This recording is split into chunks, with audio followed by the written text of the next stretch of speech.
FNAF GPT is ostensibly a game in which you, the player, speak with the haunted animatronics of Five Nights at Freddy's who respond to you using AI. Hello? Freddy? I'm not surprised. However, it isn't real.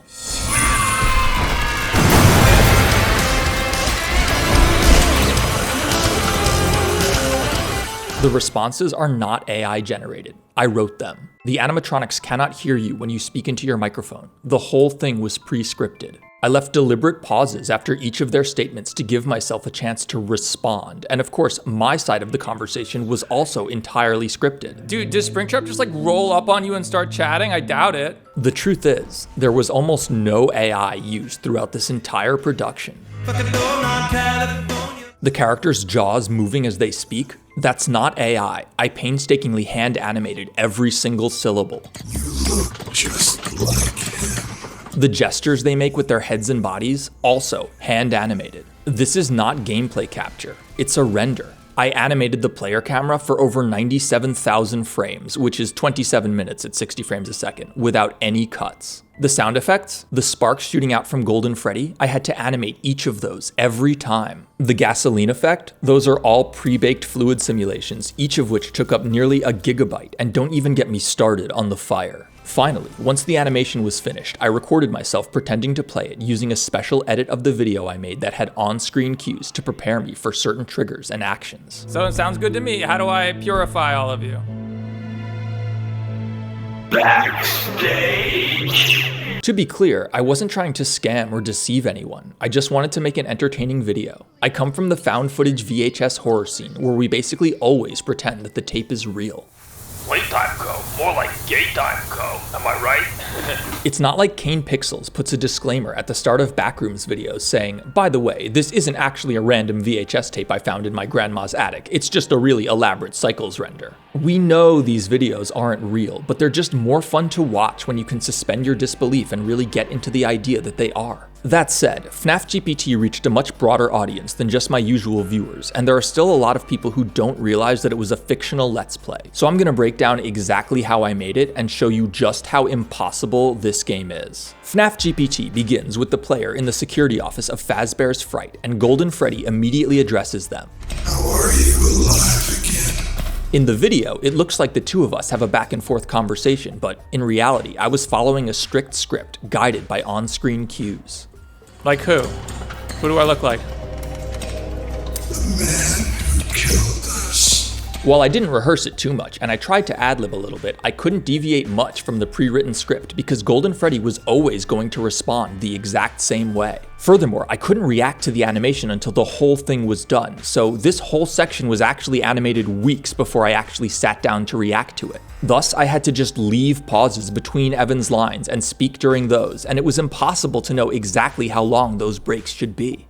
We killed you. I remember.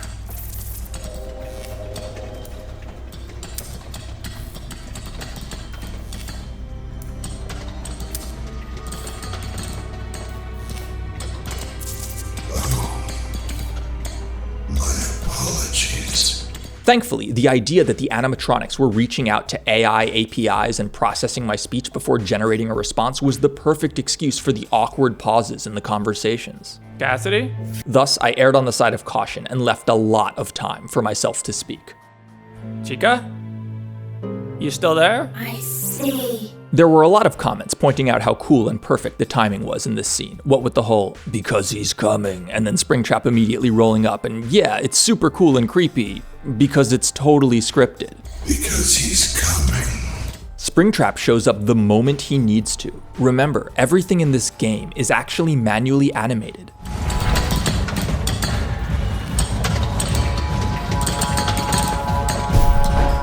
As you'd imagine, the moment Springtrap goes off camera, he disappears. This isn't unusual in video games. There are countless videos that cover the myriad off-camera oddities that occur, and characters rounding a corner and disappearing at the end of a cutscene is standard behavior. However, in an actual video game, the player can be looking in almost any direction at any time, so you can't just snap a character out of existence anywhere. It needs to happen somewhere that the player cannot possibly be looking at. FNAF GPT, on the other hand, takes this to the extreme. Because the camera is pre-animated, I knew exactly when I could safely teleport Springtrap away, or in this case, simply disable him entirely. In an actual game, the player could be peeking out from under the desk and watching Springtrap leave the office, so you'd actually have to animate him walking off somewhere that the player cannot follow before disabling him. In FNAF GPT though, the moment something goes off camera and their shadows and reflections are no longer visible, it becomes irrelevant. The idea of culling objects that fall outside the camera's frustum isn't unique. In games like Dark Souls 3, when enemies go off camera, they enter what's called omission mode, which disables stuff like cloth physics and skips the vast majority of animation frames. This is a powerful optimization technique that allows the game to perform much better with lots of enemies in the environments, but it's dangerous. For example, the dogs in Dark Souls 3 are infamous for apparently teleporting right up your ass while you're running from them. However, they aren't actually teleporting. The dogs are just so fast, they're able to move from off camera to basically on top of you before the game switches them out of omission mode and once again starts updating them every frame. However, it looks like they teleported right up your ass, and that feels bad, even if they were actually moving at their normal intended speed. Don't get me wrong, I love Dark Souls, and these sorts of optimizations are often necessary, but they do illustrate the dangers of completely discounting an object the moment it goes off camera. FNAF GPT does not care. It is an animation. There's no possibility that the viewer is going to turn the camera around and see something that they aren't supposed to. As long as the final frame looks good, nothing else matters. As the game continues, the player leaves the office to speak with Bonnie, or Jeremy, and the bunny gives him instructions to burn down the building. All of us must be purified. While this first encounter doesn't really hide anything off camera, it does reveal another one of the things that would be prohibitively difficult to do with AI, the animations. Bonnie does stuff like leaning over, cocking his head, and more, and while it's conceivable that this could be done using some sort of procedural animation system, it would be very, very difficult to get right. Training an AI to know what words should be punctuated or emphasized with which animation is actually really hard, as is the lip sync. Don't get me wrong, these characters just have a jaw that flaps up and down on the x-axis, which is infinitely simpler than the complex facial rigs that my friends Jake Ryan Southgate and 12man use. However, there are still specific jaw positions for certain consonants and vowels. M's, B's, and P's need the mouth to be fully closed so that the lips appear to meet. S's, T's, and Z's should have the teeth touching. A's should open wider than E's, you know. That's exactly the kind of lie you would say. Training an AI to recognize these sounds and automatically animate the mouth into the correct position is certainly possible, and I intend to look into that more because even with the animatronic simple jaws, there's so much dialogue. I still spent upwards of 7 hours manually animating every syllable for all of the characters. Well, all of the characters except for Chica and Cassidy, but we'll get to them in a sec. We head backstage to retrieve the gas can, and we're greeted by the game's first and kind of only hardcore jump scare. Naturally, Springtrap was just kind of waiting backstage for the player to show up, and his jump scare animation triggers the moment he appears on camera. You'll also notice that a magic light appears in front of him. This is another one of the tricks that can only really be done in an animation. When I went to render this scene out, I just felt like Springtrap was too dark and hard to see. In a game, you just have to deal with this. Sometimes random events happen in dark places and the player can barely see them. Sometimes the player is looking in the wrong direction and completely misses some crazy thing you spent ages on.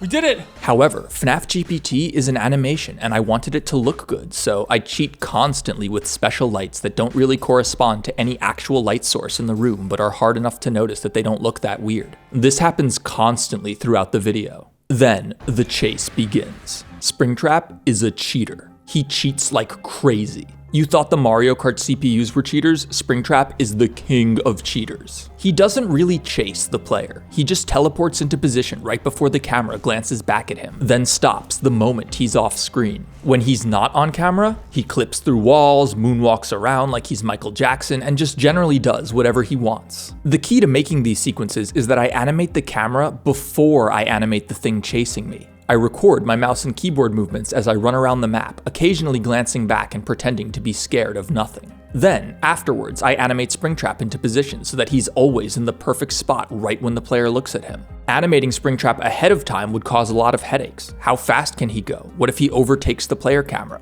Most importantly though, 90% of that animation would end up being irrelevant because it's a chase sequence and Springtrap is only visible during a handful of moments. Animating stuff that happens off camera and never gets seen is a waste of time. Also, just a fun Easter egg, if you look closely, you'll see Cassidy's face flicker onto the arcade machine, a bit of foreshadowing for later. Picking up the jerry can is actually pretty accurate to a real video game. The can you interact with disappears and a special can that's parented to the camera appears in its place. Before returning to Bonnie with the gas can, we stop by the office to chat with Golden Freddy again. One subtle detail you might not have noticed is that the particles in the air change color based on which animatronic you're speaking to. Normally, they're just amber, red, and off-white, making them look like embers or sparks, but when you speak to Golden Freddy, they turn gold. When you speak to Bonnie, they turn blue. When Springtrap chases you, they turn purple. The fog in the room also changes color.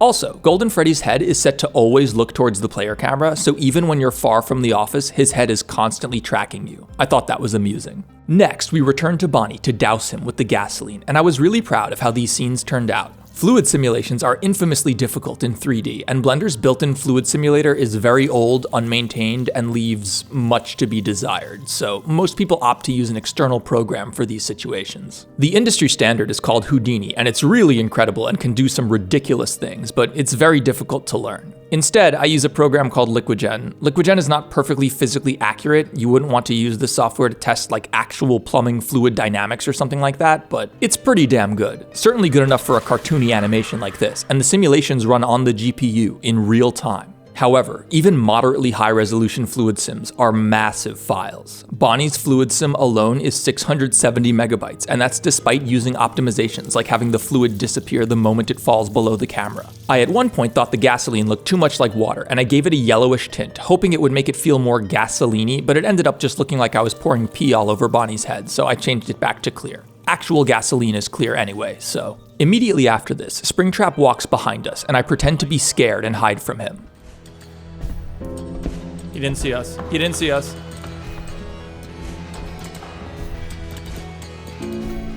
Of course, he was always just going to walk down this hallway and then stop the moment he went off screen. Though you'll notice his sound effects remain even after he's gone. This is because his 3D speaker is separate from the rest of him. The speaker needed to be animated separately because Springtrap isn't actually chasing the player most of the time. From here, we go see Chica. An escape route.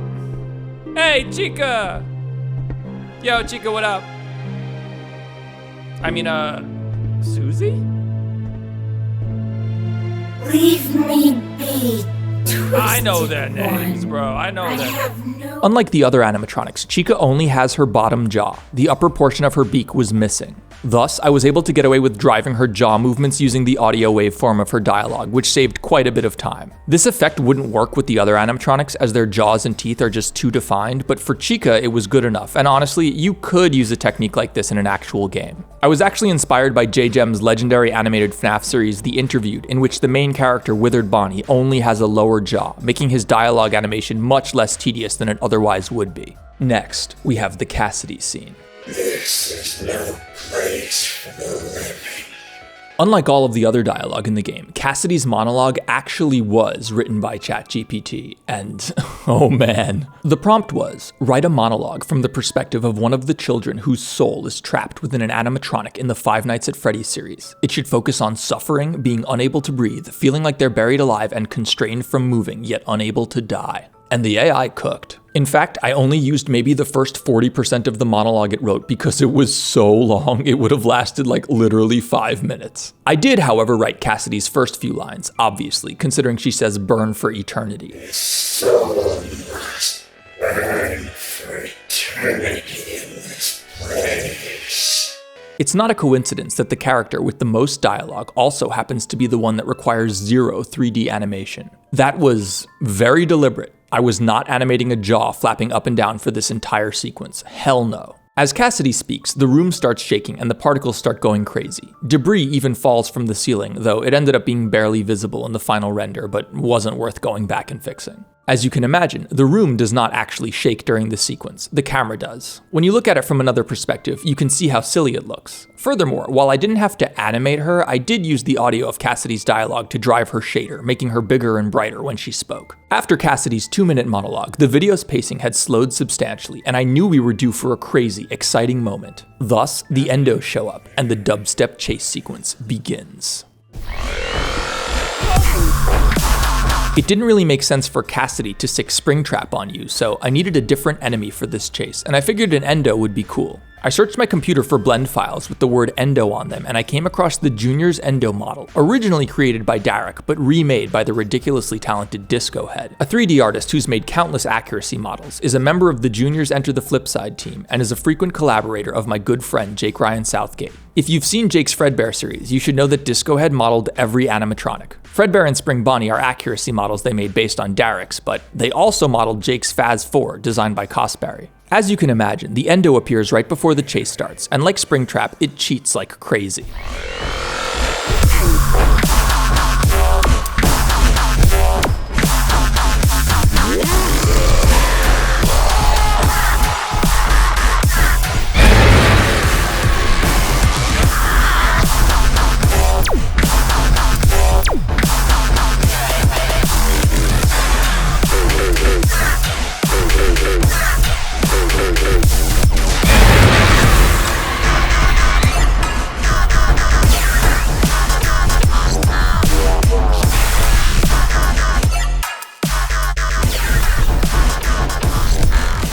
Throughout this section, I wanted to give the impression that there were multiple endos coming after you, with 3 of them getting stuck in the doorway at the end of the scene. However, this is once again animation magic. Until that scene at the end, there's never more than 1 endo on screen at once, so I just teleported the 1 around as necessary. You'll also notice that they're really big, and their limbs clip through everything, but it's fine because you can't tell in the animation. Also, once again, Golden Freddy's head is still tracking your position the entire time.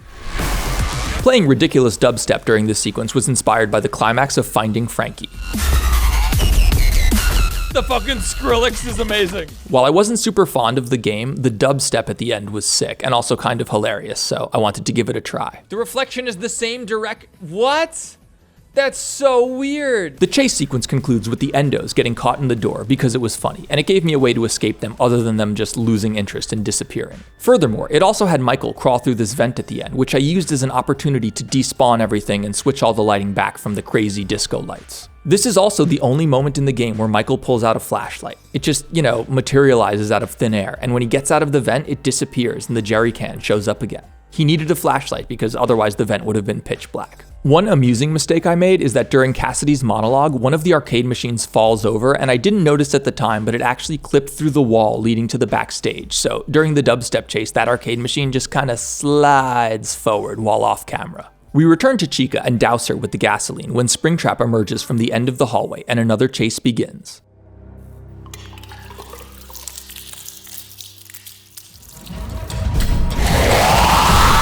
Like last time, he cheats throughout the entire sequence, teleporting into position and only moving when absolutely necessary.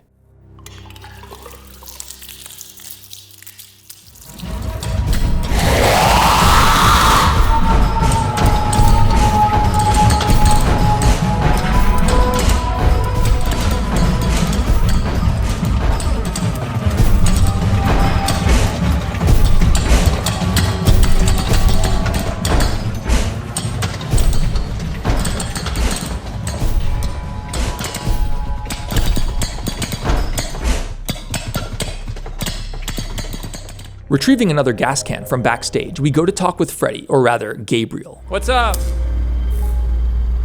Yeah. Just douse me in the gasoline. For Gabriel, I had the idea that there should be this ghostly, glowing blue smoke coming from his mouth as he speaks, though initially I had the smoke emitting from his jaw, which looked a little silly. Thus, for the rest of the smoke sims, I placed a little sphere inside the animatronics' mouths and emitted the smoke from there instead. For smoke and fire simulations, I use EmberGen, which is made by the same people as LiquidGen and has most of the same advantages. It runs in real time on the GPU, allowing you to make dynamic tweaks to the simulation and see exactly how they'll affect it. Smoke and fire sims are generally easier to work with than fluid sims, and Blender's built-in smoke simulator is actually usable, but EmberGen is where it's at. I saw you douse Gabriel, but what about the others?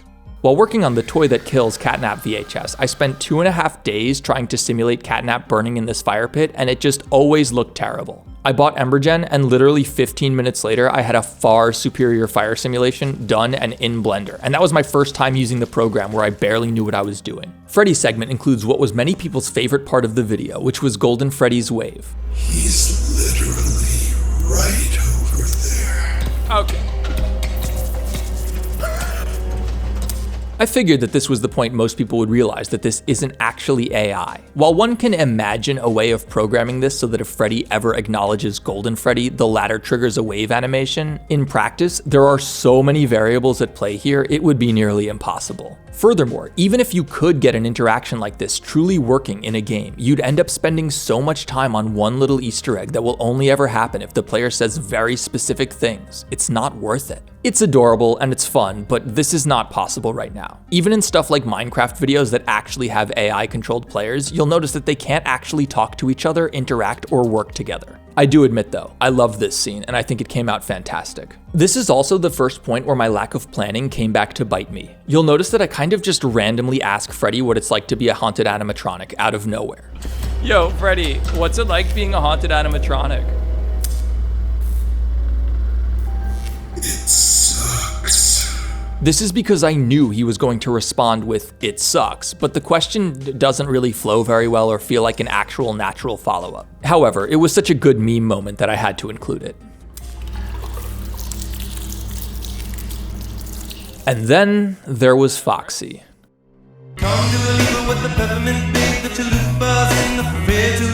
There's not a whole lot to say about this scene, other than that I phoned in the lip sync whenever the camera was turned away, and Foxy stops animating entirely when the player walks away, only to start up again when they return with the gas can.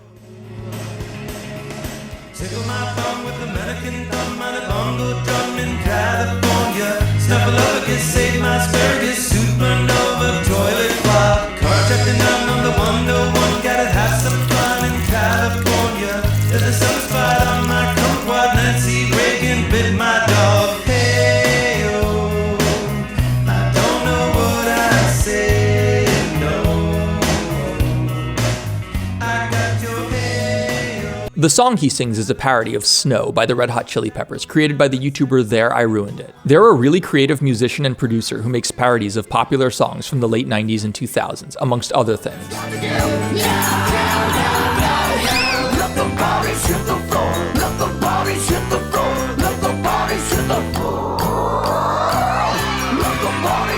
What I love about this one is that it sounds so real. Like, if you heard this playing over the speakers while waiting in line at the drugstore or something, you probably wouldn't realize that it isn't the real song.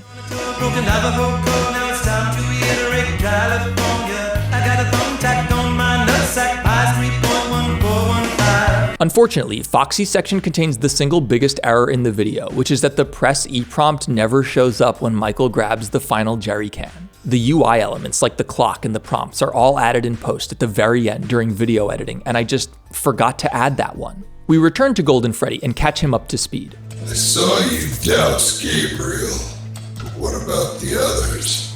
Once again, this is where I really pushed things and thought it would be more obvious that the game isn't real. Golden Freddy acknowledges our conversation with Freddy earlier, which is ridiculous, but at least it's consistent with Freddy being able to hear Golden Freddy. However, this whole section is kind of a self-aware joke. Golden Freddy suggests that Foxy should have explained everything to us, which is ironic because all Foxy did was sing a nonsensical song.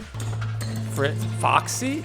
No, dude, he didn't explain anything. He just sang this crazy song. Then Golden Freddy acknowledges that song as if Foxy singing it was a regular occurrence. Was it the one about carjacking nuns in California? Finally, he says that Cassidy is kind of a crazy bitch, which is the exact same line I said earlier to Chica. Hello, Freddy? I'm not surprised.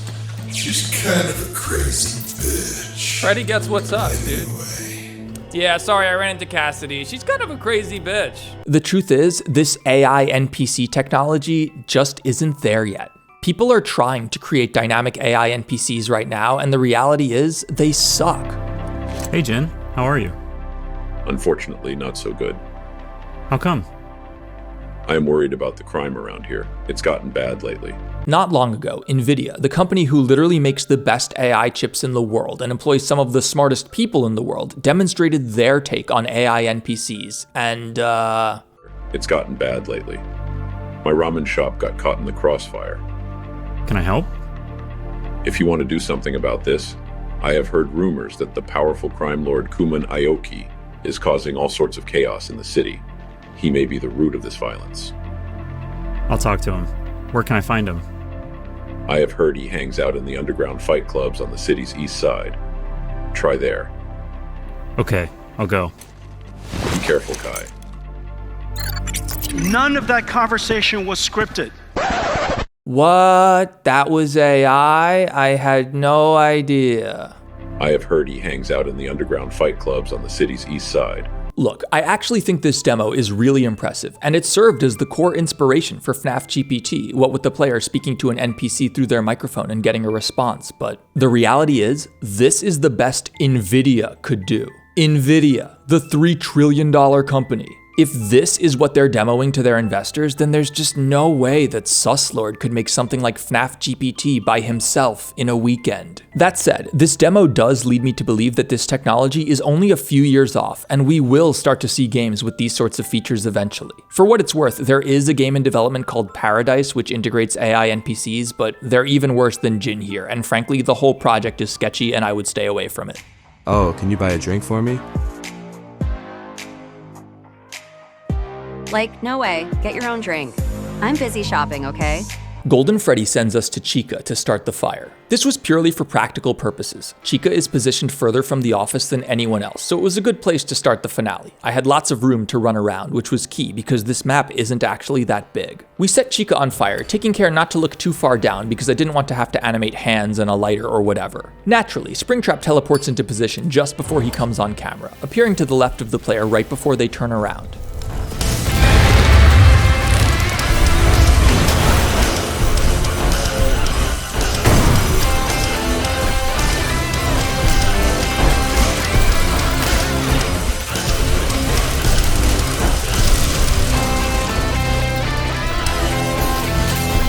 This whole finale is actually an homage to my first ever fictional Let's Play video, the FNAF game that deletes itself when you die. Like FNAF GPT, this was also an animation masquerading as a game, and its final level actually used the same Fazbear's Fright map as FNAF GPT, which was made by McLazycraft. That video ends with a very silly chase sequence synchronized with music, specifically Metal Fortress's dope guitar arrangement of I've Got No Time.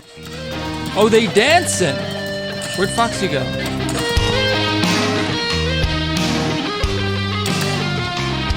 For FNAF GPT, I used another one of their covers, this time Die in a Fire. It's a banger.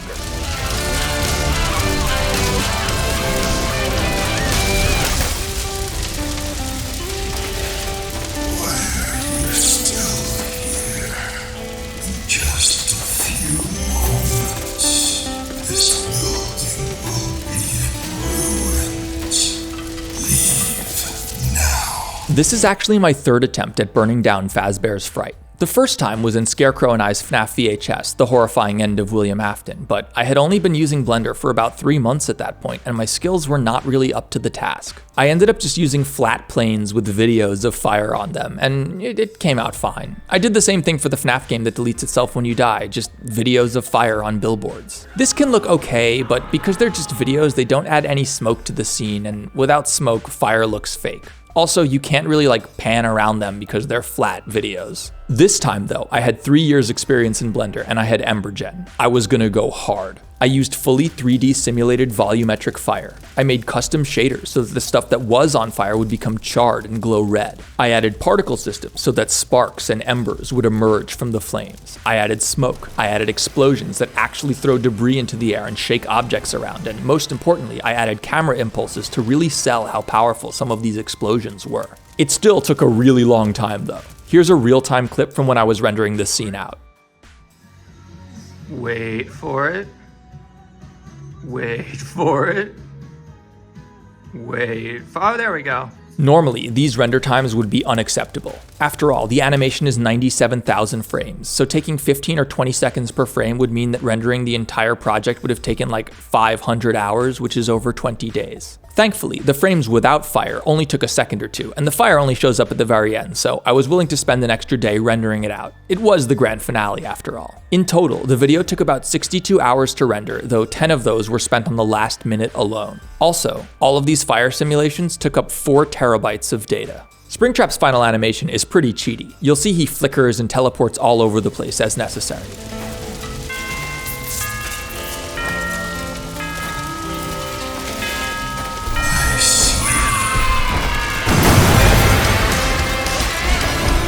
He even stomps the player twice because I wanted the player to see his foot coming down as they rolled away. It came out okay. When Michael hits Springtrap with the hammer, parts of his mask break off, sparks come out, and there's even a splatter of blood, but honestly, it's so subtle and hard to notice, it probably wasn't worth the hour it took me.